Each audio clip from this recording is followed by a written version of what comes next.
Anong sinabi mo? Tama ba yung narinig ko, Amor? Nakikipaghiwalay ka nung wala mo lang... Basta ka na lamang aalis? Ganon? Hindi ka naman siguro bingi, Roldan. Nakakasawa na kasi yung buhay natin eh. Biruin mo, halos 2 taon na tayo magkarelasyon at magka-live-in pero wala pa rin pagbabago yung buhay natin. Hindi rin naman ako magkaanak sa'yo kasi baog ka. Kaya mabuti pa magkanya-kanya na lamang tayo. Amor naman, huwag mo namang gawin sa akin to. Alam mo namang mahal na mahal kita eh. Kaya mo, magsisikap ako para maging maayos ang buhay natin. Hindi ko naman kasalanan kung tanging pagbubukid lamang ang alam kong trabaho eh. Pakiusap naman. Bigyan mo ako ng isa pang pagkakataon. Promise, babawi ako sa'yo. Sa tingin ko, hindi na kailangan yung mga sinasabi mo, Roldan. Ang gusto ko magkaroon ng anak. Pero paano ko magkakaanak sa isang inutil na katulad mo? Kaya dyan ka na. Bahala ka na sa buhay mo. At ako naman, bahala na rin sa sarili ko. Makikitira na lang ako dun sa asawa ng kuya ko at wag mo akong guguluhin. Taon 2011, Nueva Ecija. Halos 2 taon nang magkarelasyon sina Amor at Roldan. Subalit napagdesisyonan ng babae na makipaghiwalay sa kasintahan dahil bukod sa hindi noon maibigay ang magandang buhay na kanyang pinapangarap, wala ring kakayanang magkaroon ng anak ang lalaki. Dahil doon, nagpasya na lamang si Amor na makitira sa bahay ng kanyang hipag na halos 2 oras lamang ang biyahe mula sa kanilang lugar. Maraming salamat sa pagtanggap sa akin dito, Ate Lenny, ha? Kahit patay na si Kuya Bobby, pumayag ka pa rin na makituloy ako dito sa inyo. Ano ka ba naman, Amor? Wala yon. Kapatid ka ng asawa ko at kahit wala na siya, hindi naman mabuburanan yung pagiging maghipag natin. Ay, siya nga pala. Naaalala mo pa ba si Rap-Rap? Eto na siya ngayon. Rap-Rap, anak, magmano ka sa tiya Amor mo? Ito na ba yung kaisa-isang anak ninyo ni Kuya? Aba, binatang-binata na. Hi, Rap-Rap. Ilang taon ka na ngayon? Hello din po, Tia Amor. 20 na po ako. Tama ka po, binata na ako at gwapo pa. Salamat nga po pala sa pagbisita dito sa amin. Hindi ako basta bibisita lang, Rap-Rap. Ang sabi ko kanina, dito na muna ako sa inyo titira. Hindi ka ba nakikinig? Biro lang, baka matakot ka sa akin, ha? Ay, oo nga po pala. Pero bakit po dito na kayo titira? Wala na po ba kayong mga magulang o kapatid? Rap-Rap, tama na yan. Umiral na naman yung pagiging matanong mo. Pasensya ka na sa kanya, Amor, ha? Masyado lang talagang mausisa itong si Rap-Rap. O siya, sige anak, pumasok ka na muna rin sa kwarto at tupiin mo yung mga damit na nilabhan ko. Medyo may pagkachismoso rin pala yung anak mo, Ate Lenny, ha? Hindi mo ba tinuturuan ng tamang asal yan at kung paano makikipag-usap na maayos, lalo na sa mga nakatatanda sa kanya? Ay, pasensya ka na, Amor. Hayaan mo't pagsasabihan ko siya mamaya. Ay, oo nga pala, kumain ka na ba? Alam ko na pagod ka at mukhang gutom ka rin mula sa biyahe. Anyway, hayaan mong tulungan kitang disiplinahin yung anak mo habang nandito ako, ate. Tsaka, hindi pa nga ako kumakain. Ano bang pagkain niyo dyan? Ay, tamang-tama. Nagluto ako ng adobong kangkong at pritong galunggong. Alam mo bang paborito namin yun ng Kuya Bobby mo nung nabubuhay pa siya? Ha? Adobong kangkong? Diyos ko naman, Ate Lenny. Kaya nga iniwan ko yung nobyo kong si Roldan kasi puro ganyan lang din ang alam niyang ipakain sa akin tapos hanggang dito ba naman ganyan pa rin? Wala na bang iba? Ano ka mo? Ibig mong sabihin may iniwan kang boyfriend sa lugar ninyo. Bakit mo naman ginawa yun? Tsaka, ay, pasensya ka na, kasi yan lang talaga ang kinaya ng budget ko para sa pagkain. Sige, okay na to, ate. Ano pa nga ba magagawa ko nandyan na yan, tsaka gutom na rin ako. Sana naman bukas masarap naman ang ulam na iluto mo, ha? Ay, sige, susubukan ko, pero hindi mo pa sinasagot yung tanong ko. Bakit ka nakipaghiwalay sa nobyo mo? Baka hanapin at sundan ka noon dito. Ate Lenny, yung mga ganong klaseng boyfriend, hindi na pinatatagal. Pasalamat nga siya dahil napagtiisan ko yung relasyon namin ng halos 2 taon. Nakakasawa kasi walang pag-asenso yung buhay namin. Paano, pagbubukid lang ang alam na trabaho? Ang masama pa, baog siya ate. Hindi kami magkaanak kaya, ayun, mas mabuti nang maghiwalay na lamang kami, di ba? Pambihira ka naman, Amor. Hindi naman sa nanghihimasok ako sa desisyon mo, ha? At naiintindihan ko rin naman na tayong mga babae nangangarap na magkaroon ng anak para maramdaman natin ang pagiging tunay na babae. Pero hindi ba, masyado mo yata siyang binigla sa naging desisyon mo. Sus, matagal ko na siyang pinariringgan, pero parang wala namang talab sa kanya yung mga sinasabi ko. Hinintay niya pa talagang humantong ako sa desisyon na iwanan siya ng tuluyan, kaya wag niya akong sisihin. Tsaka, bakit ba siyang pag-uusapan natin, ate? Maghain ka na nga lang at nagugutom na talaga ako eh. Ay nako, pasensya ka na. Nagtatanong lamang ako. O siya, sige, maghahain na muna ako. Halika na ron sa kusina. Kaya pala ubod din ng chismoso yung anak mo kahit ang bata-bata pa? Nagmana pala sa iyo yun? Ha? Anong sabi mo? Wala. Ang sabi ko, gusto ko nang kumain. Nagugutom na ako at gusto ko na rin sana magpahinga, ate. Matapos yun, magkasabay na silang nagtungo sa kusina at ipinaghanda na siya ni Lenny ng makakain. Matagal nang magkakilala ang maghipag kahit noong nabubuhay pa ang asawa ni Lenny na kuya ni Amor. Ngunit wala na siyang naging balita pa tungkol dito simula nung malaman niya na nagkaroon na ngayon ng kinakasama sa Bulacan. Matapos kumain, muli sila nag-usap at sinabi ni Amor na gusto niyang maghanap ng trabaho sa lugar nila Lenny. Nabusog ka ba? Pasensya ka na kung iyan lamang ang naihain ko sa iyo, ha? Okay lang yun, ate. Pero kung hindi lang ako nagugutom, hindi ako kakain ng adobong kangkong. Pero, nga pala, gusto kong humanap ng trabaho rito nang sa ganun ay makatulong naman ako sa mga gastusin dito sa bahay. Baka naman may bibigay kang trabaho sa akin, ate. Ganun ba? Ang problema kasi, Amor, ano namang trabahong maibibigay ko sa iyo tanging paglalako lang ng mga gulay ang ikinabubuhay namin ni Raprap dito. Problema ba yun? Di doon ako sa sentro mag-a-apply ng trabaho. Tsak marami mapapasukan doon kahit mga simple lang. Ang importante, may sweldo. Hindi ba? Sige, ikaw ang bahala kung yan ang gusto mo. Pero may dala ka bang mga dokumento? Alam mo naman sa paghahanap ng trabaho, yun ang unang-unang hihingin nila sa'yo. Yun na nga Pahiramin mo kaya muna ako ng pera para makumpleto ko yung mga papeles, yung panggasto sa pang-araw-araw gaya ng pamasahe, pagkain, ganon. Ay, hindi ako mangangako, Amor, ha? Pero sige, gagawan natin ang paraan yan. Dapat lang gawa mo ng paraan, ate. Kasi kung hindi mo ako matutulungan, hindi rin ako magkakaroon ng trabaho. Gusto mo bang buong araw lang ako nakahilata dito sa bahay at hintayin ka sa pag-uwi? Ayaw ko naman ng gano'n, no? Iba pa rin kapag may sarili akong pera na galing sa pinaghirapan ko. Naiintindihan ko naman, Amor. Salamat at gusto mong makahanap ng trabaho para matulungan ako rito sa bahay. Hayaan mo, gagawin ko ng paraan para maibigay ko yung kailangan mong pera. Kunwari ay nagpasalamat pa si Amor kay Lenny saka umapir. Nagpaalam siya na lalabas sandali para magsigarilyo. Ngunit habang abala si Lenny sa pagliligpit ng kalat sa kusina, nadaanan ni Amor ang binatang si Raprap na nakaupo sa sala habang nanonood ng TV. Nilapitan niya yon at binulungan sa galit na boses. Hoy, ikaw bata ka. Hindi ko gusto yung tabas ng dila mo, ha? Ayusin mong pakikipag-usap sa akin kung ayaw mong tagpasin ko yung labi mo. Akala mo ba natutuwa ako makita ka? Sa totoo lang, inis na inis ako sa'yo. Naiintindihan mo ba yon? Ha?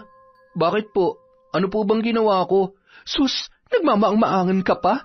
At eto pa ha, huwag na huwag kang magsusumbong sa nanay mong Baduy at Losyang. Dahil kapag ginawa mo yon, malilintikan ka sa akin.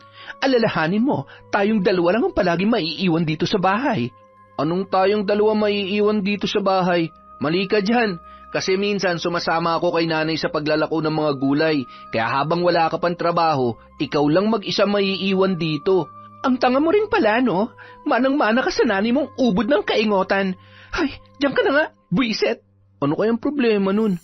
Kabago-bago pa lang rito sa bahay, nagsisiga-sigaan na. Kala mo naman kung sino. Bahala ka sa buhay mo. Habang nasa ganoong pag-iisip ang binata, lumabas naman si Lenny mula sa kusina. Katatapos pa lang niyang hugasan ang mga pinagkainan ni Amor. Oh anak, Bakit parang ang lalim yata ng iniisip mo at mukhang nagsasalita kang mag-isa riyan? May problema ba? Wala po, Nay. Masyado lang ako nadala dito sa pinapanood kong cartoons. Teka, Nay, isasama niyo po ba ako magtinda bukas? Mabuti at naitanong mo yan, Rap-Rap. Ako na muna mag-isa maglalako ng mga paninda natin.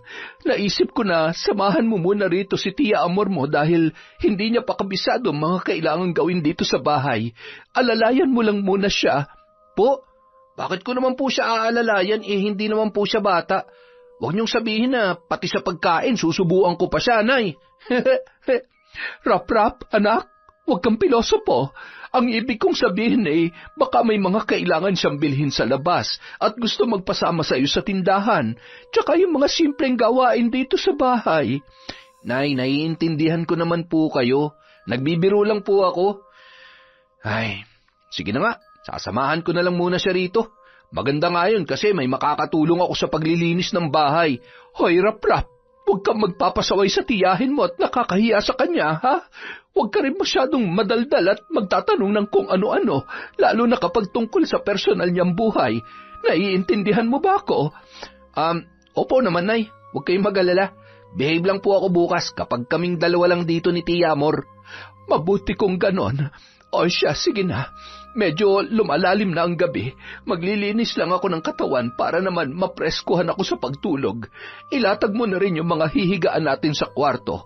Tsaka ibigay mo sa tiyahin mo yung kutsyon na tutulugan niya doon sa kwarto mo.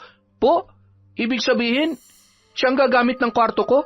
Saan ako matutulog? Habang nandito ang Tia Amor mo, tabi na muna tayo doon sa kwarto ko. Tutal naman mag-isa lamang ako ron. Bakit? Ayaw mo bang katabi si Nanay? Ay, siyempre po gusto. Kaya lang, huwag ka na marami pang reklamo, Rap-Rap. Sige na, sundin mo na lang yung inuutos ko at kakausapin ko lang ang tiyahin mo ron sa labas para ipaalam sa kanya na doon siya matutulog sa kabilang kwarto. Wala nang nagawa pa ang binata, kundi sundin na lamang ang inuutos ng kanyang ina.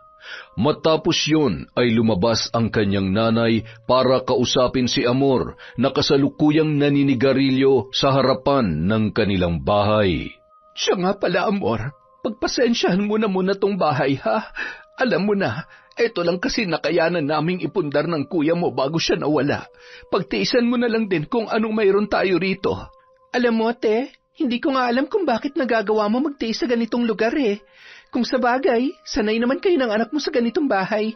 Pero ako, hindi ako magtsatsaga rito kaya hahanap talaga ako ng trabaho para naman makalipat ako kaagad. Masaya ako sa plano mong yan, Amor. At hangad ko ang katuparan sa lahat ng mga pangarap mo. Ay, oo nga pala. Ipinahahanda ko na kay Rap-Rap yung magiging kwarto mo habang nandito ka. Pagtsagaan mo na lamang muna. Huwag ka mag-alala. May electric fan naman doon. Sige na, Ate Lenny. Mauna ka na muna sa loob. Mamaya na ako papasok. Teka, may saksakan ba rin sa loob ng kwarto? I-charge ko kasi tong cellphone ko Kanina pa lobat. Baka may importanteng message na kailangan kong basahin. Ay, meron naman. Hanapin mo na lang dun sa gilid ng dingding. Huwag mo lang pababayaang nakasaksak buong magdamag at baka mag-overheat. Alam ko naman yon, no? Hindi ako tanga. Sige na, gusto ko muna mapag-isip at makapag-isip-isip. Bagamat bahagyang nakadama ng pagkadismaya sa paraan ng pakikipag-usap sa kanya ng hipag, hindi na lamang yon pinansin ni Lenny. Tahimik siyang pumasok sa loob ng bahay upang magtungo sa banyo at makapaglinis ng katawan. Kinabukasan, tanging sina Amor at Rap-Rap lamang ang naiwan sa bahay. Maaga pa lamang ay umalis na si Lenny para maglako ng panindang gulay. Habang abala sa paglilinis ng sala ang binata, hindi pa rin gising ang kanyang tiyahin. Gising mayaman pala tong si Tia Amor. Kala mo hindi nakikitira Pero hayaan ko na nga lang muna. Baka napagod lang dahil sa biyahe kahapon. Halos matatapos na ang binata sa lahat ng gawaing bahay nang magising ang kanyang tiyahin. Nag-iinat-inat pa yon na lumabas sa pintuan ng kanyang kwarto. Agad siyang inutusan ng babae at tila galit pa ang boses noon. Hoy, Rap-Rap, ipagtimpla mo nga ako ng gatas. Teka, ano nga palang almusal dyan? Ha? Wala po kaming gatas dito, Tia Amor. Kapembigas lang ang kinakape namin ni nanay palagi kasi medyo mahal yung gatas. Kaya po, nagtitiis kami na sinangag na bigas na lang. Ano? Seryoso ka ba? Ano pa naman yan? Ay, nakakainis. May pera ka ba dyan? Ibili mo na nga lang ako ng gatas sa tindahan. Hindi ako nagkakape niyang sinaunang kape ninyo na nanay mo. Baka maimpatyo pa ako dyan eh. Ay, pasensya na po kayo, Tia. Kahit po gustuhin kong ibili kayo ng gatas, wala naman po akong pera dito. Mag-almusal na lang kaya kayo. May sinangag at tuyo naman po dun sa lamesa eh. Ay, nakakainis. Tuyo at sinangag? Almusal ba ang tawag doon? Anong klase ba naman mga pagkain ang kinakain nyo dito? Tia, almusal po ang tawag doon kung sa umaga nyo kakainin. Pero kung sa gabi natin kakainin, di hapunan ng tawag. Alam mo ikaw, hindi ka talaga nakakatuwa ha. Simula pagdating ko rito kahapon, pinaandaran mo na ako ng mga kalokohan mo. Diyan ka nang bisit ka. Makakain na nga lang bago pa ako matuyuan ng dugo. Patawa-tawa namang naiwan mag-isa ang binata habang nasa sala at hawak ang walis tambo. Batid niyang inis na inis sa kanya ang tiyahin dahil sa mga pamimiloso po na pagsagot niya rito. Kakain ka rin naman pala, dami mo pang arte. Sino ba magugutom kapag hindi ka kumain? Kami ba? Kung hindi mo gusto yung mga pagkain namin dito sa bahay, di bumili ka ng sarili mo. Matapos mag-almusal ng babae, kinausap siya noon at galit na inutusan para labhan ang mga dala niya na maruruming damit. Oo nga pala, Rap-Rap. Pagkatapos mo dyan sa mga ginagawa mo, labhan mo tong mga damit kong pang-alis ha. Baka kasi bigyan na ako ng pera ng nanay mo mamaya eh. Bukas na bukas din, pupunta na ako sa sentro para maghanap ng mapapasukang trabaho. Tia, magsisibak pa kasi ako ng kahoy at magsasalok pa ako ng tubig sa banyo eh. Tapos pupunta pa ako kay namanang ko rin para kumuha ng paninda ni nanay bukas. Sa tingin mo ba may pakialam ako? Unahin mo muna yung mga inuutos ko sa'yo bago mo gawin yung inutos sa'yo ng nanay mo. Ang dami mo pang satsat, ang dali-dali lang naman ang pinapagawa ko sa'yo. Ay naku, kung hindi ka lang kapatid ni tatay, baka kung ano pang masabi ko sa'yo eh. Tay, bakit ba may kapatid kang ganito ang ugali? Parang ipinaglisa sama ng loob. May sinasabi ka ba? Nagrereklamo ka yata eh. Ay wala po. Ang sabi ko, uunahin ko ng labhan yung mga damit mo pagkatapos kong magwalis doon sa bakuran. Inis na muling pumasok na lamang ang kanyang tiyahin sa silid upang kunin ang mga damit na gusto niyang palabhan kay Rap-Rap at ibinato yun sa binata nang muling makalabas. Kahit na iinis, hindi na lamang siya kumibo. Sa halip ay tahimik na isa-isang dinampot ang mga nagkalat na damit ng babae. Kinagabihan, nang makauwi si Lenny ay agad siyang sinalubong ni Amor sa pintuan. Agad na kinausap kahit hindi pa siya nakakapagpahinga. Mabuti naman at nakauwi ka na, Ate Lenny. Gusto ko lang sanang itanong kung meron ka na ba ng perang sinasabi ko sa'yo kahapon? Ay, nakahiram ako kay Manang Kuring, yung kinukunan ko ng mga gulay na paninda. Mabuti na lang at pumayag siyang hulug-hulugan ko na lamang tuwing linggo. Ayun, mabuti naman kung ganon. Oo nga pala, paano ba bumiyahe papunta sa sentro? Turuan mo naman ako. Isa-isang itinuro ni Lenny kay Amor ang paraan kung paano makarating sa nasabing lugar. Tuwang-tuwa naman ang kanyang hipag nang iabot niya rito ang halaga na kailangan nito. Ngunit nang bumaling si Lenny sa kabilang dako ng bahay, nakita niya ang mga gamit ni Amor na nakakalat lamang at tila ba wala yung planong ligpitin. Teka, kaninong gamit yung mga nakakalat lamang sa sahig? Medyas mo ba yan, Amor? Tsaka yung tuwalyang nakasabit sa upuan, sa'yo rin ba yan? Oo ate, sa akin na mga yan. Hayaan mo, ako nang bahala magligpit yan mamaya. Ang dami ko kasing ginawa rito sa bahay kaya nawala na sa isip kong damputin. Magpatulong ka na lamang kay Rap-Rap. Ang sakit kasi sa ulo kapag nakikitang makalat dito sa bahay, lalo akong nakakaramdam ng pagod. Nay, halos buong maghapon na nga po ako naglinis dito sa bahay. Nakakatamad ng kumilos kung maya-maya may nagkakalat lang din. Pasensya ka na, Rap-Rap ha. Ako na lang ang bahala mag-ayos ng mga yan at magpahinga ka na muna sa kwarto. Rap-Rap, bakit ka ba ganyan makipag-usap sa tiya Amor mo? Umayos ka nga. Hindi ba't nag-usap na tayo kahapon? Kasi naman, Nay Ate Lenny, hayaan mo na. Huwag mo na siyang pagalitan. Okay lang naman ako, tsaka kasalanan ko rin naman dahil hinayaan kong pakalat-kalat lang yung mga gamit ko. Ayan, liligpitin ko na para hindi naman nakakahiya sa inyo. Pasensya na ulit, ha? Hindi na nagsalita pa si Lenny. Sa halip, matalim na lamang na tinitigan ang anak at tila sinasabi na pumasok na sa kwarto. Nakadama naman si Raprap ng tampo sa ina, kaya tahimik na nagtungo sa kanyang silid. Maya-maya, narinig nilang tumunog ang cellphone ni Amor at saglit yon na nagpaalam kay Lenny. Teka lang ate ha, tumatawag si Justine, kakausapin ko lang. Siya yung nakilala ko sa social media na taga-sentro. Nirekomenda niya ako sa trabahong papasukan ko. Kunot ang noo na tinanaw na lamang ni Lenny ang kanyang hipag habang nagmamadaling lumabas ng bahay. Dahil doon, hindi niya maiwasan na mapatanong sa kanyang sarili. Justin? Kakilala niya? Aba, ang bilis naman niya yatang nakahanap ng kaibigan dito at sa social media pa talaga. Kabago-bago lang niya rito sa lugar namin. Wala rin naman siyang nababanggit sa akin tungkol doon.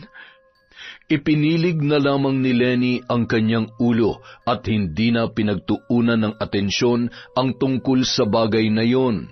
Masyado na siyang napagod at maraming iniisip para abalahin ang sarili para sa maliliit na usapin. Makalipas ang ilang araw, nagkaroon na ng trabaho si Amor, ngunit dahil hindi pa araw ng kanyang sweldo, patuloy niyang iniaasa kay Lenny ang lahat ng kanyang pangangailangan. Sige na ate, kailangan ko lang ng pamasahe at pangkain hanggang sa araw na makasahod ako. Baka pwedeng umutang ka ulit dun sa manang kuring na sinasabi mo. Nako, paano ba ito Hindi ko pa kasi natatapos bayaran yung naunang utang ko. Pero sige, susubukan ko ulit lumapit sa kanya. Bukas ko na kasi kailangan ate. Pwede mo ba siyang puntahan ngayon? Hindi kasi ako makakapasok bukas kapag wala akong pera. Ay, ganoon ba? Teka, anong oras na ba? Mag-aalas 8 na pala ng gabi. Pero sige, susubukan kong puntahan at baka gising pa si Manang Kuring. Hintayin mo ako rito, ha? Uuwi ako agad pag nakuha ko na yung perang kailangan mo. Ayos! Sige, maghihintay ako ate. Huwag ka mag-alala. Sa mismong araw ng sweldo ko, uunahin kong bayaran yung mga nautang mo at makakapagbigay na rin ako ng tulong para pangambag dito sa bahay. Siya, sige. Tutuloy na ako at baka makatulog na yung matandang yon. Nagmamadaling umalis si Lenny para magtungo sa bahay ni Manang Kuring upang muling mangutang ng pera na kailangan ng kanyang hipag na si Amor. Mabuti na lamang mabait ang matanda. Muli siyang pinahiram kahit halos mangangalahati pa lamang ang naibabayad niya sa naunang inutang. Kinabukasan, maagang umalis si Amor at naiwan sa bahay ang mag-ina na sina Raprap at Lenny.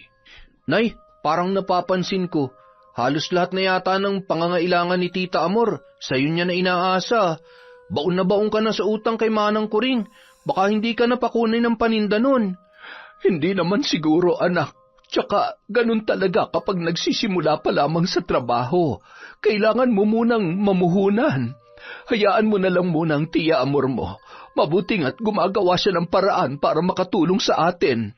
Nangako naman siyang babayaran yung mga utang sa araw ng sweldo niya, hindi ba? Sana nga, Nay. Dahil kapag hindi yung nagbayad, siya dapat ang iharap mo kay Manang Kuring. Baka masira ka dun sa matanda dahil lang sa mga utang ni Tia Amor. Rap, anak. Huwag mong pag-isipan na masama ang tiyahin mo. Kapatid siya ng tatay mo, kaya igalang mo siya katulad ng pagrespeto mo sa amin. Pasensya na po, Nay. Hindi na po mauulit. Halika na't baka abutin pa tayo ng tanghali sa pagtitinda. Mas maganda na yung maaga tayong makaalis at nang maaga rin tayong makauwi mamaya. Matapos yun, sabay nang lumabas ng bahay ang mag-ina at magkasamang inilako ang kanilang mga paninda. May mga pagkakataon na isinasama ni Lenny si Raprap, ngunit minsan naiiwan yun sa bahay para mag-asikaso. Isang araw, day off ni Amor sa trabaho at nagkataon naman na hindi isinama ni Lenny si Raprap sa pagtitinda. Kaya naman silang dalawa ng kanyang tiyahin ang naiwan sa bahay. Habang nagsasalansan ng mga gulay na naiwan ng kanyang ina ang binata, sinita siya ng kanyang tiyahin. Ano ba naman, Rap-Rap? Ang gulot ang kalat dito sa bahay. Akala ko ba ayaw ng nanay mo ng ganito? Bakit yung mga gulay ninyo kung saan-saan lang nakalagay? Pasensya na po, Tia Amor. Hindi naman po kalat tong mga gulay. Paninda po namin to, tsaka kaya nga po isinasalansan ko na para hindi na makalat. Yan pong mga gamit nyo sa upuan at yung mga pinagkainan nyo sa lamesa. Hindi po ba kalat din ang mga yan? Hoy, wag mo nga akong sasagutin ng ganyan, ha? Kapag wala ritong nanay mo, ako masusunod dito sa bahay. Tsaka, wag mo akong binibilang ang mga kalat ko dahil kung mayroon mang tunay na basura rito sa bahay, walang iba kundi ang pagmumukha mo. Inis na talaga ako sa'yo kahit nung unang araw ko palang dito. Hay nako! Inis ka na pala sa akin eh. Bakit hindi ka na lang umalis? Ano? May sinasabi ka ba? Lakasan mo na marinig ko. Wala po. Ang sabi ko, mabait ka lang sa akin kapag nandito si nanay. Pero kapag wala siya, lumalabas ang tunay mong kulay. Hindi ko nga alam kung tiyahin ba talaga kita eh. Kasi hindi naman ganyan ang ugali ni tatay. Aba, lintik ka. Talaga bang sinasagad mo ang pasensya ko? Bakit? Gusto mo magsumbong sa nanay mo? Sige, subukan mo. Tingnan lang natin kung maniniwala siya sa'yo. Aray ko po, Tia Amor, nasasaktan po ako. Mas higit pa dyan ang gagawin ko sa'yo kapag ipinagpatuloy mo pa yung pagsagot-sagot mo sa akin. Nagkakaintindihan ba tayo? Opo, hindi na po mauulit. Ako na po bahalang maglinis ng mga kalat pagkatapos kong magsalansan nito mga gulay. Takot ka naman pala eh. Gusto mo pa talaga nagagalit ako, ha? Akala mo yata hindi kita kayang saktan? Kung yung nanay mo ginagawa kang baby, pues, hindi uubra sa akin yung ganyan. Pabalyang binitawan ni Amor ang tainga ni Rap-Rap at inis na tinalikuran ang binata. Naiwan yon na mangyak-ngyak dahil sa sakit ng pagkakapingot sa kanya ng masungit niyang tiyahin. Kinagabihan, nang makauwi si Lenny ay hindi na napigilan pa ni Rap-Rap na isumbong sa ina ang ginawa ni Amor. Agad namang kinumpronta ni Lenny ang kanyang hipag. Pwede ba kitang makausap sandali, Amor? Magpapahinga na sana ako eh. May pasok na bukas, tapos na ang day off ko. Pero tungkol saan ba yan, ate? Totoo ba yung isinumbong ni Rap-Rap sa akin? Piningot mo raw siya kanina at pinagsalitaan ng kung ano-ano. So, nagsumbong na pala siya sa'yo. Ate Lenny, ano pa bang inaasahan natin sa mga kabataan ngayon? Magaling gumawa ng kwento ang mga bata at hindi totoo na hindi sila nagsisinungaling. Ayaw ko lang sanang may mangyaring hindi maganda sa anak ko habang wala ako rito sa bahay. Hindi naman magkukwento yan ng ganon kung hindi niya talaga naranasan. Ibig mong sabihin naniniwala ka kay Rap-Rap? Alam mo naman kung anong ugali mayroon niyang anak mo, hindi ba? Natatandaan mo ba nung unang araw na dumating ako rito? Kung ano-ano agad ang mga itinanong niya sa akin na hindi naman dapat ginagawa ng isang batang katulad niya. Naiintindihan ko kung anong ibig mong sabihin, Amor. Pero sana, kung may gagawin man ang anak ko na hindi mo gusto, ako munang kausapin mo at ako ang didisiplina sa kanya. Ay, may iba ka pa bang sasabihin? Kailangan ko na kasi matulog. Baka maliit pa ako ng gising bukas. Wala na. Pasensya na sa abala. Sige, magpahinga ka na. Makalipas ang isang linggo, muling sumapit ang day off ni Amor. Ngunit ng araw na yun, mas minabuti niyang wag manatili sa bahay. Sa halip, nakipagkita siya sa nobyo na si Justine sa isang pampublikong pasyalan sa sentro. Si Justine ang lalaking nabanggit niya noon kay Lenny na nakilala lamang niya sa social media at nagrekomenda sa kanya sa trabaho, ngunit hindi alam ni Lenny na walang katotohanan ang bagay na yun. Ang tagal mo naman, Amor. Kanina pa ako naghihintay dito. Sorry na, love. Alam mo namang kailangan ko pang humanap ng tamang tiyempo para makaalis dun sa bahay na tinitiran ko eh. Ikaw kasi, ayaw mo pang dun na lang tayo sa inyo manirahan ng sa ganun eh. Palagi na tayo magkasama. Nasisiraan ka na ba? Nun ko pa sinabi na bawal tayo dun sa bahay dahil ayaw nila mama at papa na may ibang tao ron. Kung pwede no, edi sana nun pa kita dinala dun. Oo na nga, kasalanan ko na. Huwag ka mag-alala. Sa susunod masaagahan ko. Ay, teka, kumain ka na ba? Hindi pagkain ang kailangan ko. Huwag mong ibahin ang usapan. Nasaan na yung perang hinihingi ko sa'yo? Dala mo na ba? Oo naman. Yun pa ba makakalimutan ko? Alam mo namang sa'yo ko lang inilalaan ng lahat ng sweldo ko eh. Hindi na nga ako nagbibigay ng pang-ambag sa bahay ng hipag ko para lamang may maiabot sa'yo. Teka nga, bakit parang masama yata ang loob mo? Sinusumbatan mo ba ako? Huwag na nga lang, sa'yo na lang yung pera mo. Marami pa namang ibang babae na magbibigay sa akin yan eh. Eto naman, galit agad. Hindi naman sa ayaw ko. Gusto ko lang malaman mo na ganun kita kamahal, kaya palaging ikaw ang inuuna ko. Oo na, naniniwala na ako. Basta yung bilin ko sa'yo wala dapat makaalam nitong relasyon natin. Dahil kapag nalaman ng mga kakilala o kamag-anak kong tungkol sa atin, tsak, hihiwalayan agad kita. Tandaan mo yan. Hindi ko naman nakakalimutan yon. Siyempre ayaw kong mawala ka sa akin, kaya susundin ko na lang kung ano yung gusto mong setup ng relasyon natin. Huwag ka mag-alala, maingat ako at alam ko kung anong dapat kong gawin. May mabuti naman kung ganun. Maganda na yung nagkakaintindihan tayo. O paano? Alis na ako, baka hinihintay na ako nila paring Gabo dun sa pwestuhan namin. Ha? Teka, alis ka na agad? Halos wala pa nga tayong 30 minutos na magkasama eh. Amor, wag mo nga akong dinadramahan. Unang-una, ikaw ang na-late sa usapan natin. Halos 1 oras ako naghintay dito, kaya kasalanan mo kung kailangan ko nang umalis ngayon. Ganun ba? Di sige. Mag-iingat ka, love, ha? Sige, mauna na ako at baka may makakita pa sa akin dito. Magkita na lang ulit tayo sa susunod. Halos magwala sa labis na pagkainis si Amor matapos siyang iwan ni Justine ng mag-isa. Kasunod noon ay nagpasya na lamang siyang umuwi sapagkat wala na siyang perang panggastos sa plano sanang pamamasyal para ma-enjoy ang kanyang rest day. Hanggang sa makauwi kinagabihan, hindi pa rin maalis ang inis niya kay Justine. Nagsindi siya ng sigarilyo at hit-hit bugayon sa loob ng bahay.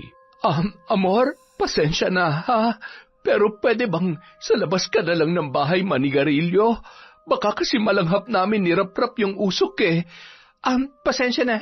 Nawala sa isip ko na matino pala ang mga kasama ko rito sa bahay. Heto. Itatapon ko na lang sa labas. Okay na ba? Salamat. Tsaka gusto ko lang din sanang magtanong. Huwag mo sanang mamasamain ha? Nakasahod ka na ba sa trabaho mo? Ilang buwan na kasi mula nung magsimula ka roon. Gusto ko lang sanang humingi ng kaunti para pambayad natin sa kuryente. Yan nga ang problema eh. Kaya bad trip ako ngayon. Kung alam niyo lang, Ate Lenny. Biro mo ha, ilang buwan na kaming hindi pinapasahod ng amo namin. Mas inuuna pa niya yung mga kamag-anak niyang empleyado kaysa sa amin. Ay, ganun ba? Bakit naman daw na-delay yung sweldo ninyo? Dapat binibigay nila yon sa tamang oras. Ay, ewan ko ba?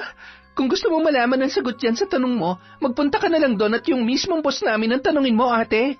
Narinig ni Rap-Rap ang usapang yon ng kanyang ina at tiyahin, kaya hindi niya napigilang sumagot at sumali sa usapan. Halos 4 na buwan ka na nagtatrabaho doon, Tia Amor. Imposible naman pong hanggang ngayon wala pa rin kayong sweldo. Parang hindi naman po kapani-paniwala yun. Pagsabihan mo yung anak mo, Ate Lenny, ha? Nagsisimula na namang mawala ng galang sa akin. Mahilig makisali sa usapan ng matatanda. Anak, Rap-Rap, huwag ka nga makisawsaw sa usapan namin ng Tia Amor mo. Lutuin mo na lang yung tinaparon sa kusina para maiuulam natin ngayong hapunan. Amor, pasensya ka na ulit kay Rap-Rap, ha? Nakakainis. Malas na nga tong araw ko, dumadagdag pa yung anak mo sa init ng ulo ko. Huwag ka naman magsalita ng ganyan kay Rap-Rap. Hayaan mo, kakausapin ko ulit siya. Teka, bakit ba parang ang init yata ng ulo mo? Dahil ba sa hindi pagpapasahod ng amo ninyo? Ano pa nga ba? Bukod pa ron, kailangan ko rin kasi ng pera para maipadala kay Chong Udeng. Nung nakaraan pa kasi sila tumatawag sa akin at may sakit daw si Tio. Nako, pasensya ka na, Amor, ha? Hindi ko alam na may problema ka rin pala sa pera. Kung kaya lamang sana kitang tulungan ay ginawa ko na. Kaya lang, may mga utang pa akong hindi nababayaran. Ngayon alam mo na, kaya utang na loob, Ate Lenny. Huwag niyo muna akong hingian at hanapan ng ambag ngayon dahil may mga pansarili akong problema. Hayaan mo kapag nakuha ko yung sahod ko rito sa trabaho ko, uunahin kitang bayaran. Hindi na lamang nagsalita pa si Lenny. Sa halip, hinayaan niya ng makapag-isa ang hipag habang siya naman ay tumulong na kay Raprap sa paghahanda ng kanilang hapunan. Makalipas ang ilang araw, naging normal naman ang lahat, bagamat nananatiling parang batong pabigat sa kanila si Amor kahit pa mayroon na yung trabaho. Habang pauwi si Lenny galing sa pagtitinda, nakasalubong niya ang matandang kapitbahay na si Lola Inyang. Lola Inyang, bakit po ganyan ang pagkakatitig niyo sa akin? May dumi po ba ako sa muka? Nababanaag ko sa mga mata mo na mayroong kang dinadalang bigat at pasanin sa buhay mo ngayon, Lenny. Oh, ay teka, hindi ko po kayo maintindihan. Ano pong ibig niyong sabihin? Mayroon kang kasama sa bahay na siyang nagbibigay ng bigat at pasakit sa iyong sitwasyon. Pasensya na po pero hindi ko alam ang sinasabi niyo, Lala Inyang. Sige po, tutuloy na po ako at kailangan ko pa mag-asikaso ng hapunan namin. Nagpatuloy na lamang sa paglalakad ang ginang at nilagpasan ng matanda na patuloy pa ring nakatitig sa kanya. Habang binabaybay ang daan pauwi, hindi niya maiwasang mapaisip at mapatanong sa sarili. Nagbibigay pa sakit at bigat sa buhay ko. Sino naman kaya tatlo lang naman kami sa bahay. Nga naman si Amor alam ko namang pinipilit magsikap ng tao para lamang makatulong sa akin. Yun nga lang may problema siya sa trabaho dahil sa boss nila pero hindi naman siguro siya yung tinutukoy ni Lola Inyang. Ay, hayaan ko na nga lamang. Iba talaga kapag matatanda na at may kaalaman sa mga bagay-bagay. Ang matandang si Lola Inyang ay isang kilalang mambabarang sa kanilang lugar, subalit matagal na panahon na yung tumigil sa ganoong gawain. Ganun pa man, paminsan-minsan nagpapamalas pa rin siya ng kakatuwang kakayahan, katulad ng pagsasabi ng mga posibleng mangyayari sa hinaharap at mga bagay na nangyari na sa nakaraan. Nang makarating si Lenny sa bahay, naabutan niya si Raprap na nagsisibak ng kahoy at agad niyang tinanong kung dumating na ba ang tiyahin nito na si Amor. Ang sipag naman ng anak ko. Teka, wala pa bang tiya Amor mo? Salamat po, Nay. Uulitin ko lang yung sinabi mo, masipag at saka pogi pa. Si tiya Amor, wala pa po Baka kung saan pa dumaan yun. Oo na, sige na. Pogi na kung pogi. Kahit ako lang ang nakakaalam. Ay, hayaan na lamang muna natin yung tiyahin mo at baka nag-overtime na naman siya sa trabaho. Overtime na naman? Alam niyo po, nagtataka na talaga ako. Kasi kung totoong hindi sila pinapasweldo ng amo nila, bakit ang sipag niya mag-overtime at hindi niya magawa mag-resign na lang? Di ba, Nay? Ay, syempre anak.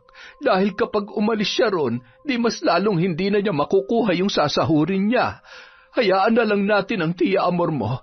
Ang mabuti pa, tulungan mo na lang ako magluto nitong ulam natin. Hindi na lamang sumagot si Raprap. Sa halip, kumilos na yun upang tulungan ang ina para magluto. Samantala, hindi naman maiwasang mag-isip ni Lenny dahil sa sinabing yon ng kanyang anak.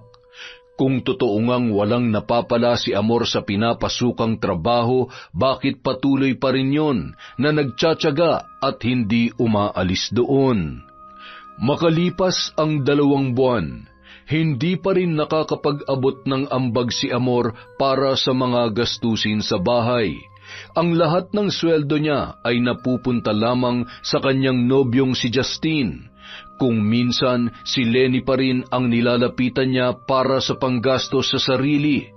Isang gabi, kauuwi lamang noon ni Amor galing sa trabaho. Bakit ang dilim dito sa bahay? Tsaka bakit ayaw gumana ng electric fan? Napakainit naman. Brownout ba? Pasensya ka na, Amor.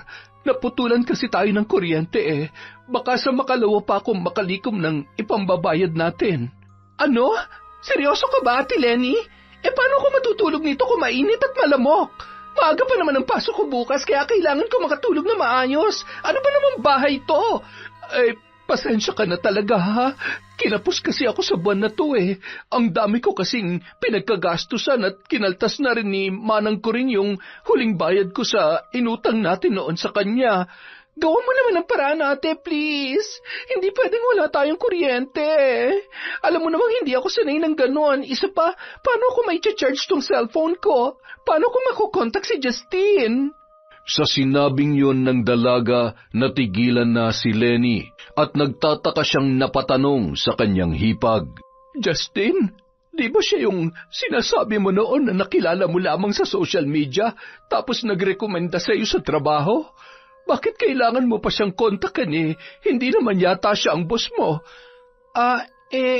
Oo, siya nga. Siyempre, kailangan ko siyang kausapin para makibalita tungkol sa sweldo namin na hanggang ngayon ay hindi pa rin naibibigay. Tsaka, hindi naman siya ang pinag-uusapan dito eh. Ang mabuti pa, gawa mo na lang ng paraan tong kuryente natin habang maaga pa, ate. Sasagot pa sana noon si Lenny, ngunit muli sumingit na naman sa usapan nila ang kanyang anak na si Raprap. Halata sa boses ng binata ang pagkairita at tila pagkayamot. Dapat kasi tumutulong ka rin sa mga bayarin dito sa bahay, Tia Amor. Hindi yung puro reklamo ka lang dyan. Lintek, wala ka talagang galang na bata ka. Rap-rap, ilang beses ba kitang pagsasabihan na huwag kang sasabat sa usapan namin ng tiya mo? Pumasok ka nga rin sa kwarto. Bakit kasi lagi nyo na nang pinagtatanggol at kinakampihan yan si Tia Amor, Nay? Wala na nga maitulong pero wisyo pa dito sa bahay. Dapat yan, umalis na lang dito eh. Matapos yun sabihin, padabog na pumasok sa kwarto si Raprap at pabagsak na isinara ang pintuan. Kasunod noon, muling humingi ng paumanhin si Lenny kay Amor dahil sa inasal ng kanyang anak. Naku Amor, pasensya ka na uli ha. Hayaan mo, bukas na bukas din gagawa ako ng paraan para mabayaran tong kuryente natin at na maibalik na rin kaagad. Pagpasensyahan mo na lamang si Raprap. Disiplinahin mo na maayos yung anak mo, Ate Lenny.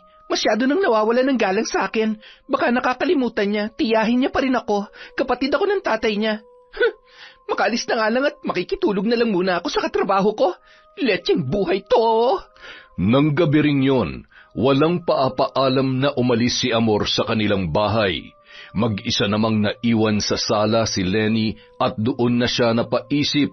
Bigla naalala niya ang sinabi ni Lola Inyang tungkol sa pabigat na tao na kasama nila sa bahay. Samantala, dahil walang ibang mapuntahan, nagpasya si Amor na magtungo na lamang sa bahay ng nobyo niyang si Justine, kahit pa kabilin-bilinan ng lalaki na wag siyang pupunta doon. Talaga bang wala ka na sa katinoan, Amor? Hindi ba sinabi ko sa iyo na huwag kang pupunta rito dahil malilintikan ako kay mama at papa? Hindi ka ba makaintindi? Alam ko naman yun, love. Pasensya ka na kasi hindi ako makatulog na maayos dun sa bahay ng hipag ko eh. Mainit at malamok kasi naputulan kami ng kuryente. Baka pwedeng makitulog ako dito sa inyo kahit ngayong gabi lang. Ano? Alam mo, nababaliw ka na talaga. Hindi mo alam kung anong gulong idudulot mo kapag dito kita pinatulog sa bahay. Ayaw na ayaw ng mga magulang ko na may ibang tao kaming kasama. Tsaka, hindi pa nga nila alam na may girlfriend ako kaya tigil-tigilan mo kakatawag sa akin ng laba. Baka may makarinig sa'yo. Kahit ilang oras lang, tapos aalis na lang ako ng madaling araw. Sige na. Huwag ka nang makulit.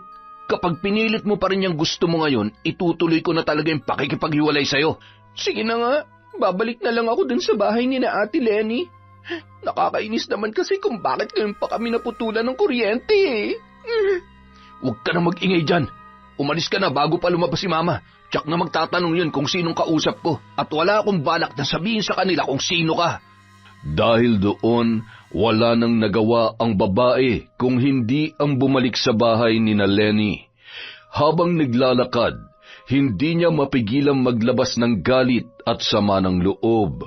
Wisit talaga, nagsabay-sabay pa tong kamalasan ko ngayon, tapos dumagdag pa yung lintik na rap-rap na yon. Sobrang pakialamero at masyadong pasikat. Hindi talaga ako makapaniwala na matutulog ako sa mainit, madilim at malamok na kwarto ngayong gabi. Nakakainis! Makalipas ang ilang araw, nagawan na nga ng paraan ni Lenny na muling maibalik ang koneksyon ng kanilang kuryente. Nagpaalam na siya para maglako ng mga panindang gulay na iwan naman sa kanilang bahay sina Amor at Raprap. Makalipas ang ilang minuto, tila naririnig ng binata na masaya ang kanyang tiyahin at pakanta-kanta pa habang nasa loob ng kwarto.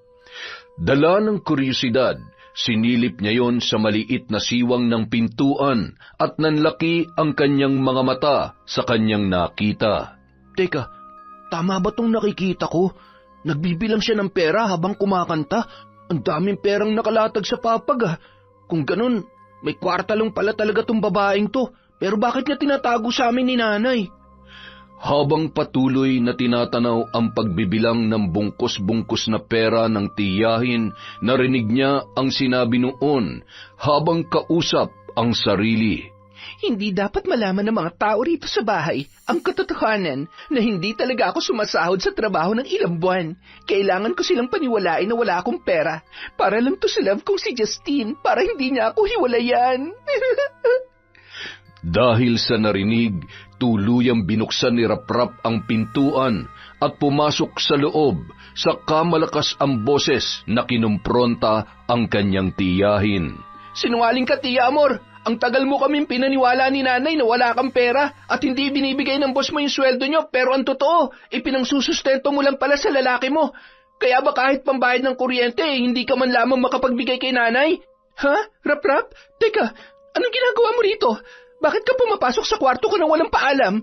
Talaga ba? Kwarto mo? Baka nakakalimutan mo at ipapaalala ko lang sa'yo, Tia Amor ha. Kwarto ko to at ipinagamit lang ni nanay sa'yo. Pero hindi naman yun ang punto ko rito. Ang gusto kong sabihin sa'yo ngayon, sinungaling ka at makasarili. Hoy Raprap, magdahan-dahan ka nga sa mga sinasabi mo. Ano ngayon kung binibigay ko lahat ng pera ko kay Justine? Pera ko naman to at ako naghirap dito. Tsaka, hindi ko obligasyon na bayaran ng kuryente ninyo. Alam mo, ikaw bata ka, kahit kailan talaga panira ka ng moment kung ganun pala, dapat umalis ka na lang dito sa bahay. Hindi ka naman nakakatulong perwisyo ka pa. Ganoon. Pinapalayas mo ako rito sa bulok na bahay ninyo?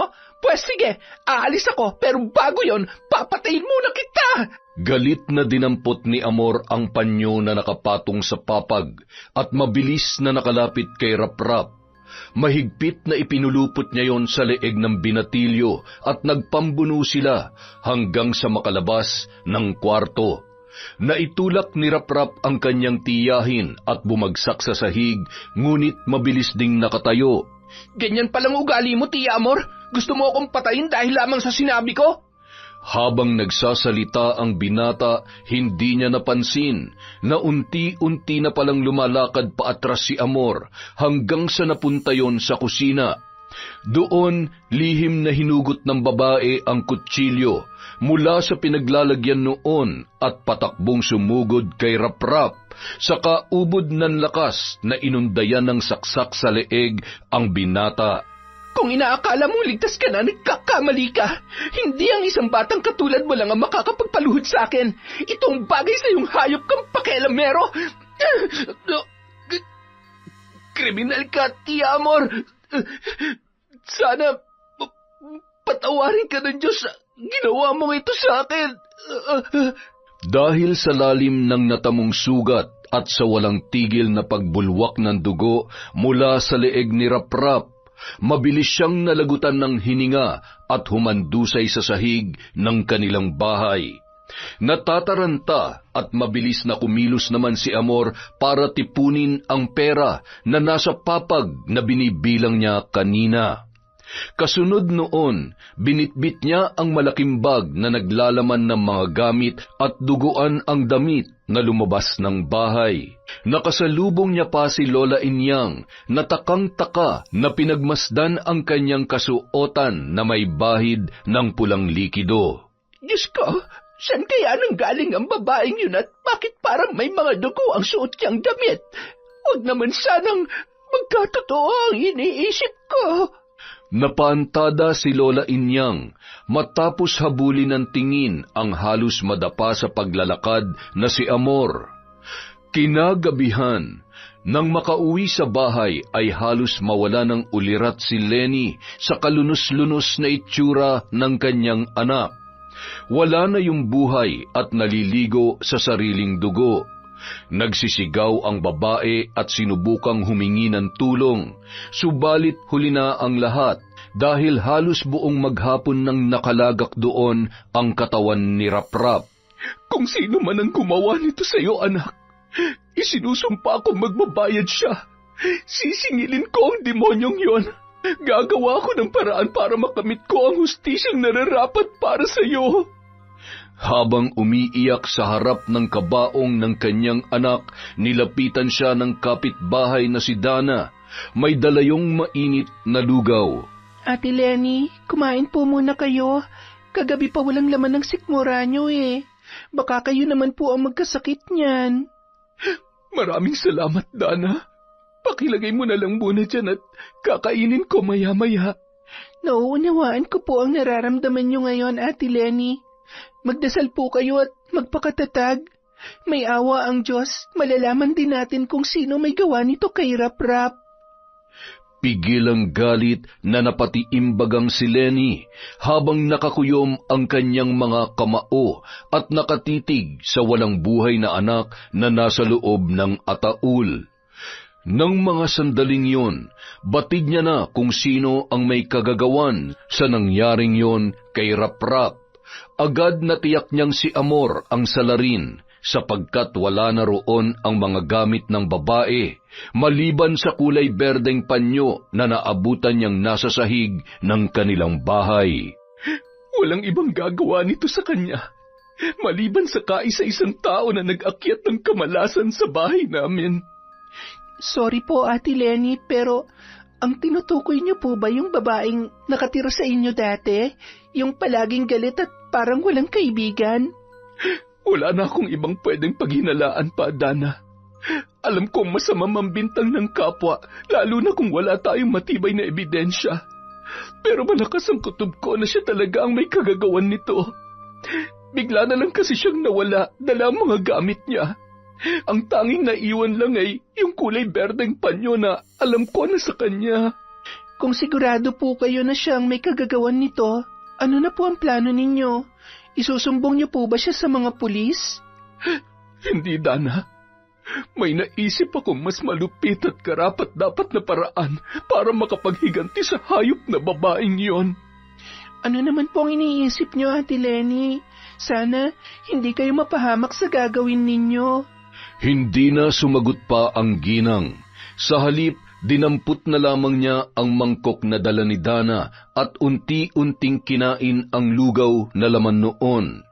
Iginalang naman ng dalaga ang pananahimik ng ginang at hindi niya na pinilit pa yon na magsalita.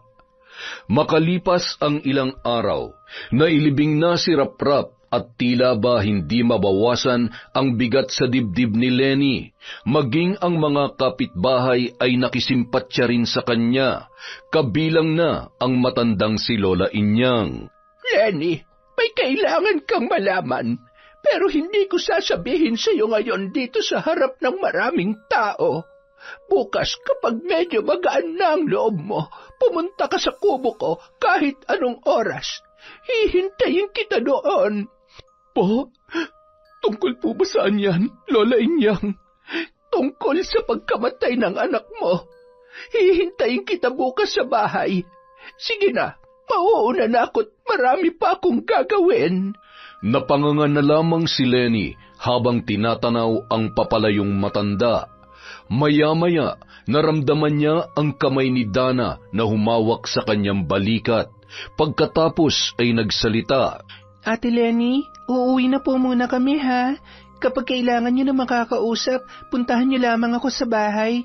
Kung gusto mo naman ng makakasama sa pagtulog, nakahanda akong samahan ka.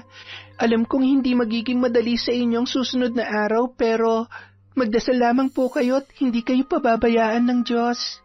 Maraming salamat sa lahat ng tulong at pakikiramay mo, Dana. Tama ka. Kailangan kong magpakatatag at kumapit sa Diyos nang sa ganon magkaroon ako ng gabay para sa pagkamit ng katarungan sa pagkamatay ng aking anak. Nandito lamang po ako palagi kapag kailangan yung tulong ko. Pasensya na kayo at hindi ako madalas nakakapunta sa inyo noon kasi masyado akong abala sa trabaho sa palengke. Yung pakikinig at pagsama mo pa lamang sa akin simula nung unang araw ng burol ni Raprap hanggang ngayong libing niya. Sobrang laking tulong na noon, Dana. Kaya wala kang dapat ihingi ng paumanhin. Mahigpit na niyakap ng dalaga si Lenny na noon ay emosyonal pa rin dahil sa nangyari sa kanyang anak. Matapos yun, umalis na ang dalaga at naiwang mag-isa ang ginang. Naging malungkot at sobrang tahimik ng bahay nang siya na lamang ang naroroon. Pakiramdam ni Lenny, biglang lumiit at nawalan ng espasyo para sa kasiyahan sa loob ng bahay. Pumasok siya sa kwarto kung saan niya nakasamang matulog ang anak at doon ay ikinulong niya sa mga bisig ang unan na huling ginamit ni Raprap. Kasabay ng malakas na paghagulhol sa kauna-unahang pagkakataon mula nang mamatay ang kaisa-isa niyang anak. Miss na kita, anak. Sobrang sakit sa akin ang nangyaring ito sa iyo. At hindi ko alam kung hanggang kailan ako mangungulila dahil sa pagkawala mo. Ipinapangako ko, hindi ako titigil hanggat wala akong nagagawa para magantihan ang taong gumawa nito sa iyo. Nang gabing yon, hindi magawang makatulog ni Lenny. Ramdam niya ang lamig ng hamog na pumapasok sa bintana ng kanilang silid at marahang dumadampi sa kanyang balat. Tanging mga kurtina na sumasayaw at sumasabay sa simoy ng hangin lamang ang kasama niya roon, habang unti-unti siyang ibinabalik ng sariling alaala sa masasayang sandali na pinagsamahan nila ng kanyang pinakamamahal na anak. Kinabukasan, maaga siyang kumilos para mag-asikaso at ayusin ang sarili. Yun ang araw na gusto niya magtungo sa bahay ni Lola Inyang upang alamin ang nais noong sabihin tungkol sa pagkamatay ni Raprap. Sana lang ay mali ang hinala ko, na ikaw nga ang gumawa ng karumal-dumal na pagpatay sa anak ko, Amor. Dahil kapag nagkataon, hindi kita mapapatawad. 10 ang angkan ninyo kapag itinago ka nila para managot sa kasalanang nagawa mo.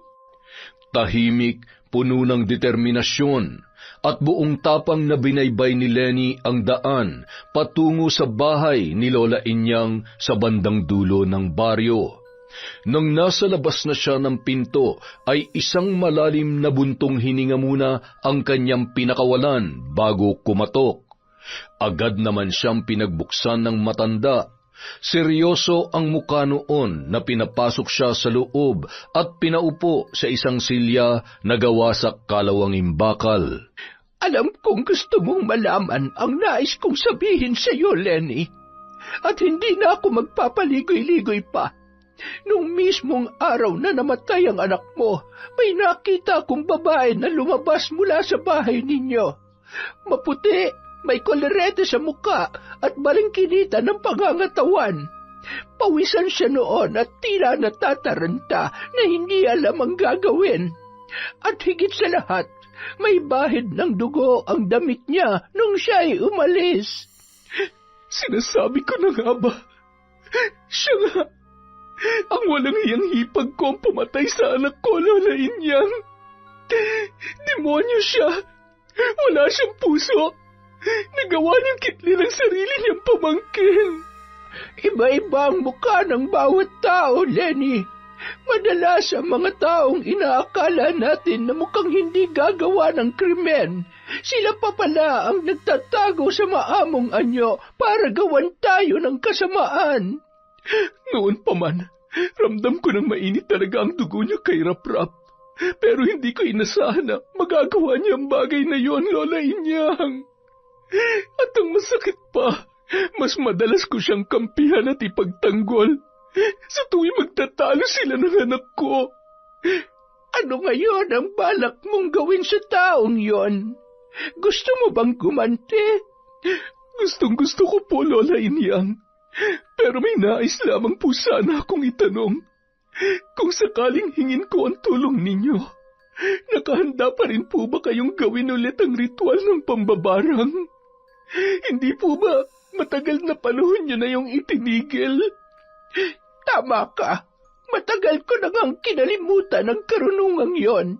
Ngunit sa sitwasyon mo at ng anak mo, karapat-dapat lang na maparusahan ang taong gumawa noon sa kanya at nakahanda akong tulungan ka. Napahilamos sa sariling muka si Lenny gamit ang kanyang mga palad. Muli napaiyak siya sapagkat halos abot kamay niya na ang hustisya mula sa pagkasawi ng kanyang anak na si Raprap. Ngunit bago ko simulan ang ritual, kakailanganin ko ng anumang bagay na galing sa kanya o kaya naman ay kahit isang larawan. Mayroon ka bang naitatago? Opo, Lola Inyang. Naiwan niya sa sahig ng bahay namin yung kanyang panyo. Hiniling ng matanda na ibigay ni Lenny ang nasabing panyo at agad naman yung kinuha ng babae at inihatid kinahapunan. Nangako si Lola Inyang na pagsapit ng gabi, agad niyang isasagawa ang ritual ng pambabarang. Maraming salamat po sa tulong ninyo, Lola Inyang. Sabihin niyo lamang po kung magkano kailangan kong ibayad. Gagawa agad ako ng paraan para humanap ng sapat na halaga. Hindi na kailangan ng bayad, Lenny. Walang anumang ritual na natutumbasan ng halaga ng pera, lalo na kung ito ay nagmumula sa itim na karunungan. Ang tanging kailangan ko lamang sa ngayon ay ang tiwala mo at pananalig na gagana ang gagawin kong orasyon. Opo, malakas po ang paniniwala ko sa inyo. At batid ko na marami na kayong natulungan sa mga kababaryo natin noong mga panahon na ginagawa niyo pa ito. Kung ganoon, maaari ka nang umuwi at nang makapaghanda na ako para sa gagawin kong seremonyas mamayang hating gabi. Hintayin mo ang 3 araw at tuluyan ng mabubura sa mundong ito ang babaeng yon. Muli, nagpasalamat si Lenny sa matanda. Bago matamis na ngumiti, saka nagpaalam at lumabas ng kubo. Makalipas ang 3 araw, habang magkasama sa isang maliit na inuupahang bahay sina Justin at Amor at masayang naglalambingan, biglang natigilan ang babae. Teka lang, love. Parang biglang sumama ang pakiramdam ko at para akong nasusuka. Nako, baka naman nababanyo ka lang. Huwag mo sabihin buntis ka. Alam mo namang hindi pa ako handa sa mga ganyang bagay. Hindi naman siguro. Dinatnan pa nga ako nung nakaraang linggo eh. Ang sakit na rin ng ulo ko at parang may kung anong pumipisa sa magkabilang sentido ko. Aray ko! Ang sakit! Nako, Amor, huwag mo sabihin gagawin mo pa akong tagapag-alaga mo rito, ha? Nasusuka talaga ako, Justin. Hindi ako nagbibiro. Nahihilo ko. Tulungan mo ako. Anak ng putya naman, baka buntis ka nga. Ay, ipapalaglag mo yan, ha? Ayaw ko pa maging ama at siguradong lagot ako sa mga magulang ko. Bakit kasi hindi ka nag-iingat? Hindi ako buntis. Nasusuka lang talaga ako. Bigyan mo ako ng tubig, please. Akmang tatayo na sana noon ang lalaki para ikuha ng maiinom na tubig si Amor. Ngunit laking gulat niya nang bumulwak mula sa bibig nito ang pinaghalong kulay itim at berdeng malagkit na likido. Anak ng... ano ba nangyayari sa'yo? Hindi ko alam, Justin. Ang sakit ng buong katawan ko. Teka, bakit parang may mga anay na lumalabas dyan? Dumudumi ka ng dugo, Amor. Hindi kaya binabarang ka? Hindi ko alam. Tulungan mo ako. Tumawag ka ng doktor, pakiusap, Justin. Amor, may mga tumutubong sugat sa labi at pisngi mo. Tapos parang kumukulo at may laman sa loob. Ano ba yan? Naku, mukhang binabarang ka nga. Ilang saglit pa, isa-isa nang nagsiputukan ang mga sugat ni Amor sa labi at naglabasan ang pinaghalong nana at dugo. Kumalat ang mga yon sa buong muka ng babae kasabay ng paglabas ng mga tila pulgas at garapata na nag-uunahang makapasok sa kanyang bibig. Bakit, Justin? Tulungan mo ako! Parang awa mo na! Nakakadiri ka. Pasensya na pero hindi kita matutulungan ngayon. Aalis na ako baka kung ano pa mangyari sa'yo. Ako pa mapagbintangan ng mga tao. Diyan ka na. Wala ka nang silbi sa akin. Kadiri! Justin! Huwag mo akong iwan mag-isa rito! Yun na ang pinakahuling salita na nasambit ni Amor bago siya tuluyang nalagutan ng hininga at bumagsak sa sahig na dilat ang dalawang mata habang nakalawit ang kanyang dila. Walang sino mang tumulong sa kanya nung mga sandaling yon matapos siyang iwan ng lalaki na kanyang pinakamamahal na walang ibang ginawa kundi ginamit lamang siya at hiningan ng pera. Samantala, habang magkausap sina Lenny at Dana, may biglang naalalang itanong sa kanya ang dalaga. Ate Lenny, may itatanong nga pala ako sa'yo. Tungkol saan yan, Dana? Tungkol dun sa nabanggit mo nung araw ng libing ni Rap-Rap. Ayaw ko na nga sanang ipaalala pa yon pero nag-aalala pa rin ako para sa'yo. Plano mo pa bang magsampa ng kaso at magreklamo sa mga otoridad tungkol doon? Napabuntong hininga muna si Lenny bago matamang tumitig kay Dana saka sumagot. Sa totoo lamang, Dana, hindi ka siguro maniniwala sa sasabihin ko sa'yo, pero hindi mga pulis at hindi proseso ng otoridad ang ginawa kong paraan para makamit ang katarungan sa pagkamatay ng anak ko. Ha? Teka, hindi kita maintindihan, ate. Anong ibig mong sabihin? Sabihin na lamang nating itim na karunungan, pambabarang, ganoon. Nanlaki ang mga mata ng dalaga at agad na naitakip ang kamay sa kanyang bibig bago muling nagsalita. Ibig sabihin, ipinabarang mo yung tao o ikaw mismo ang gumawa? Kilala mo si Lola Inyang? Di ba noon pa ay kilala na siyang mambabarang dito sa ating lugar? Ay, oo nga. Narinig ko na nga yung usap-usapan na yan simula nung bata pa ako. Pero sa pagkakaalam ko tumigil na siya sa ganoong gawain, hindi ba? Doon na ikwento ni Lenny kay Dana ang buong pangyayari, maging ang paglapit niya kay Lola Inyang para pakiusapan na barangin ang kanyang hipag na si Amor. Pagkatapos noon, tila manghang-mangha na muling nagsalita ang dalaga. 3 araw? Ngayon na yun, diba? Ano na kayang nangyari? Bukas, babalik ako sa bahay ni Lola Inyang. Kukumustahin ko kung ano ng balita sa ginawa niyang ritual. Gusto mo bang sumama? Sige ate, sasamahan kita. Kahit parang kinikilabutan ako sa kwento mo, pero sabi ko malaman kung ano nangyaring resulta. Tsaka magiging masaya rin ako kung mabibigyan ng katarungan ng pagkamatay ni Rap-Rap. Sige, samahan mo ko bukas ng umaga. Pero mangako ka na wala kang pagsasabihan ng tungkol dito kahit na sino. Oo naman, Ate Lenny. Makakaasa ka. Hindi naman ako tsismosa, no? Takot ko lang, baka pati ako ipabarang mo rin. Sira, hindi naman ako ganon. Ang karapat dapat lamang sa pambabarang ay yung mga taong katulad ng tiyahin ng anak ko. Kung tutuusin, kulang pa nga yung sinapit niya. Muling sumiryoso ang muka ni Dana nang maalala ang sinapit ng anak ni Lenny.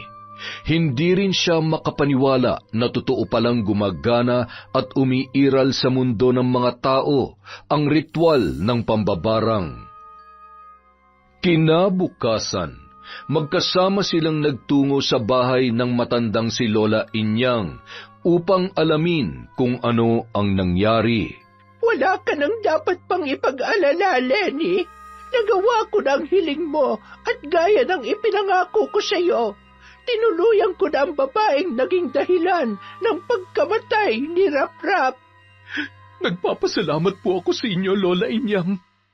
Hindi dahil sa pagkitil sa buhay ng demonyong babae na yon, kung hindi dahil sa pagtulong sa akin para makamtan ko ang inaasam kong hustisya. Hindi man sa tamang paraan, pero batid kong yun lamang ang magiging dahilan para magkaroon ako ng lubos na katahimikan. Huwag ka mag-alala, nauunawaan kita. Ngunit palagi mong tatandaan na may hangganan ang lahat ng kasamaan. Kung sa ngayon, masasabi kong nagtagumpay tayo, ngunit maaaring sa mga susunod ay hindi na. At huwag mo ring kalilimutan na ang masamang gawain ay nananatiling masama sa paningin ng Diyos, kahit gaano man kabuti ang iyong layunin. Maraming salamat po, Lola Inyang. Grabe, hanggang ngayon hindi pa rin ako makapaniwala na nangyayari ang lahat ng ito. Totoo po palang may mambabarang at hindi kwento-kwento lang. Tama ka, Dana. Pero hindi lahat ng iyon ay maaaring gamitin kung kailan mo lamang naisin. Mas malakas ang bisa ng ritual kung may matinding dahilan, layunin at masidhing pagnanais na may sakatuparan yon. Masayang nagpaalam ang dalawa sa matanda. Hindi na sumama sa bahay ni Lenny ang dalagang si Dana sapagkat umuwi na yon sa kanilang tahanan. Nang makarating si Lenny sa sariling bahay, taimtim yon na tumingala at nagdasal sa langit. Patawarin niyo po ako, Ama, dahil sa nagawa ko. Batid kong hindi naaayon sa inyong kalooban at wala akong karapatang pangunahan kayo sa lahat ng inyong hatol. Ngunit batid ko rin na ako'y inyong nauunawaan. Dahil bilang isang ina at magulang, hangad ko lamang ay ang matiwasay na katarungan para sa aking anak at lubos na katahimikan ng aking puso at isipan. Matapos yun, sumandal siya sa upuan hanggang sa hindi niya na namalayan na siya ay nakatulog na. Makalipas ang halos 1 linggo, nagulat si Lenny sa pagdating ng hindi inaasahang bisita. Walang iba kundi ang tiyuhin ni Amor at ng kanyang asawa. Tiyo Udeng, bakit po bigla kayong napadalaw? Pasensya ka na kung hindi kita nasabihan, Lenny. Gusto ko lang sanang ibalita sa iyo na patay na si Amor. Hindi nga namin alam kung saan naglagi yung babaeng yun eh. Mahigit 1 taon na siyang nawala at hindi nagpakita sa amin. Matapos niya makipaghiwalay sa nobyo niya noon na si Roldan. Tapos ngayon ay natagpuan na lamang ng mga pulis na wala na siyang buhay sa isang maliit na bahay. At saka walang makapagsabi kung anong dahilan ng kanyang pagkamatay. Duda ko ay binarang si Amor ng kung sinong tao. Ganun po ba? Hindi ko rin po alam kung ano nangyari sa kanya. Isa pa, wala naman akong natatanggap na anumang balita na umalis pala siya sa inyo at hindi nagpakita ng mahigit 1 taon. Tsaka, ano po ang sinabi ninyo? Binarang si Amor? Paano niyo po nasabi yon? Nakita ko yung mga larawan na nakunan ng mga pulis. Kaawa-awa ang sinapit ng hipag mo bago siya namatay. Labas ang dila, dilat ang 2 mata. Tapos yung bibig niya ay parang kinain ng kung anong mga insekto. Nakikiramay po ako sa pagkawala ni Amor. Bagay lamang yun sa kanya. Ay, kawawang Amor. Hindi man lamang kami nakapag-usap bago siya nawala at hindi man lamang kayo ulit nagkita. Kaya nga po, Chong pero hayaan niyo na po. Sigurado naman ako na masaya na siya ngayon kung nasa impyerno kung nasa langit man siya. Ay nako, ikaw talaga, Lenny. Nagagawa mo pa magbiro kahit ganito na ang sitwasyon. Ipinalibing na namin siya kaagad dahil hindi magandang itsura niya at hindi ko na rin pinabuksan yung kabaong nung nakaburol siya. Pasensya na po kayo kung wala akong anumang maiaalok sa inyong pagkain o anumang inumin. Isa pa po kasi paalis din ako ngayon kaya baka maiwan ko rin kayo dito sa bahay. Ay, ganun ba? Hayaan mo na. Huwag ka na mag-abala pa dahil aalis din naman na ako. Sadyang ipinaalam ko lamang sa iyo ang tungkol sa nangyari sa hipag mo. Teka, nasa na nga pala yung anak mong si Raprap? Sa pagtatanong na yon ng kanilang tiyuhin, muling nakadama ng kirot sa dibdib si Lenny. Gusto niya nang sumigaw at sabihin na si Amor ang pumatay sa kanyang anak, ngunit mas minabuti na lamang niyang pakalmahin ang sarili, sa halip ay iba ang kanyang sinabi. Si Raprap po ba? Ano po kasi, siya muna ang pinaglako ko ng gulay ngayon. Gaya nga po kasi ng sinabi ko kanina, may importante akong lalakarin kaya hindi muna ako nakapagtinda ng gulay. Ganun ba? O siya, sige Lenny, ako'y tutuloy na. Pasensya ka na't ngayon ko lamang na ipaalam sa iyo ang tungkol sa nangyari kay Amor. Huwag na po kayo mag-alala, Chong. Alam ko na po yun. Ang ibig ko pong sabihin ay, nakikiramay po akong muli. Hindi na nagsalita pa ang matanda at muli na lamang yun nagpaalam saka umalis. Ngunit nang mag-isa na lamang sa bahay ay muling napaiyak si Lenny. Umiyak siya hindi dahil sa sakit na naiwan ng anak, kung hindi dahil naramdaman niyang tila naging patas na ang kinahinatnan ng mga pangyayari. Makalipas ang ilang minuto at natiyak niya na nakalayo na ang tiyuhin, nagpasya na siyang umalis upang magtungo sa puntod ng anak na si Raprap, at doon ay mag-alay ng dasal at tuluyan na magpaalam sa anak kasabay ng pagtanggap sa pagkawala noon. Yun! Isa na naman po ang malupit na kwento mula sa Kwentong Enteng. Babawi po ulit tayo sa shoutout. Simulan po natin sa Pielago, Fabi, Agoncillo family at kay Charina Pielago of General Luna, Quezon, from Catherine Pielago. Hi po kay Cristini Guevara from Lebanon, kay Andeng at Fabs of Batangas from Sunday Rectin. Hi po kay Josie Aniban, kay Beth Mercado, kay Mirasol Masuher, kay Yolanda Lopez, kay Chrisjel Mamado, kay Chris Alcantara, Vicky Yabut and Aisha Salim Aldoseri, Elisa Aquino, Jessica Rojas, Carol Silorio, Cataleja Soto. Hi po kay Cherry Mukbanger ASMR, kay Mel Santarita, Febe Ranyada, Miss Maura. Hello po kay Boss Peter Tom Galindez, kay Elsie Pasasadaba, Reka Jukoy, Toledo family, JC Jace, Nathaniel Ombao, Jaja, JJ. Hi din po kay Gay Somodio, kay Joy Pusa, Marife Talines, at Jonah Lopez. Hi din po kay Mary Rose Sancon, kay Christine Guevara, kay Joel Cabario, Corazon Ingay, Romelia Terrado, at kay Bob Dylan Dingkong. Hi din po kay Mea Espiritu, kay Ariel Toto Baguhara, at si J.L. Nono na favorite ang Pipip, from Cassie Oliva. Happy birthday po kay Marideth Jurila from Habi Manny Maniego. Hi din po kay Sheena Enriquez, kay Finky Rusi 14, kay Gemma de Ocampo, kay Arialin Notarte. Hello po kay Edgardo Fontanilla, kay Ingo Mulayaw, Sean Samuel Sebastian from Chonchamcheb. Hello po kay Rosalie Cawano, kay Annalyn Anating Labroso, kay Red Gaspar, kay Neneng Maria Love, sa mga taga-barangay Mabini, Palumpon, Leyte, Glenn Delgado, Hani Alvarado Creo from Jana May Creo. Hi po kay Katrina Manyakap Maria, kay Yen Yvonne, kay Clarissa Soriano, kay Sally Roldan, kay Jamaica Vera. Hi din po kay Noel Mamaklay, kay Jacqueline Nabo of San Jose del Monte, Bulacan, kay Janet Enesando, kay Jade Creo, kay Master J. Jomer at Angelo from Nagcarlan, Laguna. Hi po kay Jen Mer Garcia, sa Team Caldero, Chef Langlang, Chef Richie, Boss Alan at kay Bubot from Delilah Mozo. Parang masarap dalawin tong mga to, puro chef ah.